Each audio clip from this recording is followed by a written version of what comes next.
Got a Jeep Cherokee. The starter needs replaced on it. So the 4.0 in it. First thing we're going to do is disconnect the negative battery terminal. That way there's no chance of arcing or sparking. Okay, now we got the battery disconnected. We can just look right down in there below the oil filter and you can see beneath the gump and the dirt and the grease that there is a starter down there. It doesn't look so bad, so let's go underneath and take a look. Okay, look at from under the car, you can see there's a starter bolt here. Okay, behind this. And there's one up on top of the starter right above the solenoid. But I don't know if I can get it for the light, but there's some wires right here. And there's a little wire that you got to disconnect, and then there'll be one big one from the battery you'll have to disconnect. So if you can get to them while the starter's bolted in, they're pretty easy to take off of here. If not, you can actually take the starter loose and pull it down to where you can get to the wires and do it. But if you're doing it that way, be careful not to hang the starter on the wires or pulling the wires and break them or anything like that. So first thing I'm going to do is see if I can get these wires off the starter. Okay, for that little wire right here, I'm just going to use this 1/4" drive ratchet and socket. This is a 5/16 that fits this one. Okay, so now I put a 1/2" socket on and got the top one off, and then this wire, watch for washers, will just pull right off. Okay, so you can just get that out of your way. Now there's, like I say, there's a bolt right here, and there's a bolt on top that we'll have to get to.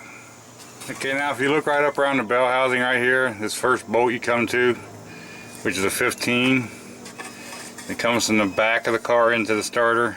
That's your second bolt right there. And once you loosen that up, keep in mind now, I would get that harder bolt out and then take your bottom bolt out. That way you can hold the starter so it doesn't fall out and hit you. Now to make this easier, I got a couple extensions and brought the ratchet down here where I can get to it. And they're swivel extensions, so if you have a swivel up here, you can, and enough extensions, you can make that bolt easier to get to. Okay, now while I was holding on to the starter, I got the other bolt out, and then you can just pull the starter right out. And oh, there it is.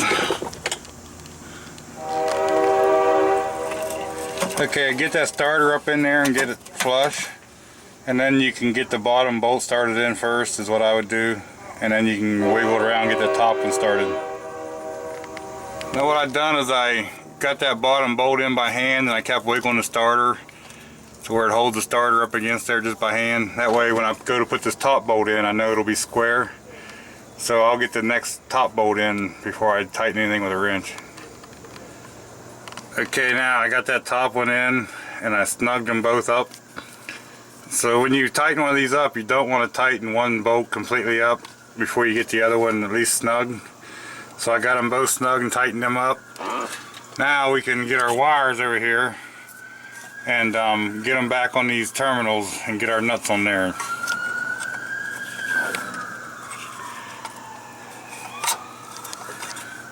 Now we just got to put them nuts on there. Okay, now we got that top nut tight and the bottom one here. Now remember, you want these snug, but don't try to break them off. They're not really a hard metal that you can put a lot of torque on. So just get them good and snug. Okay, so now what we're going to do now is put the battery cable back on, and we'll get this on there, and then we'll get it off of the jacks here, and the roadside repair will be done. So that's how you change your starter on your Jeep.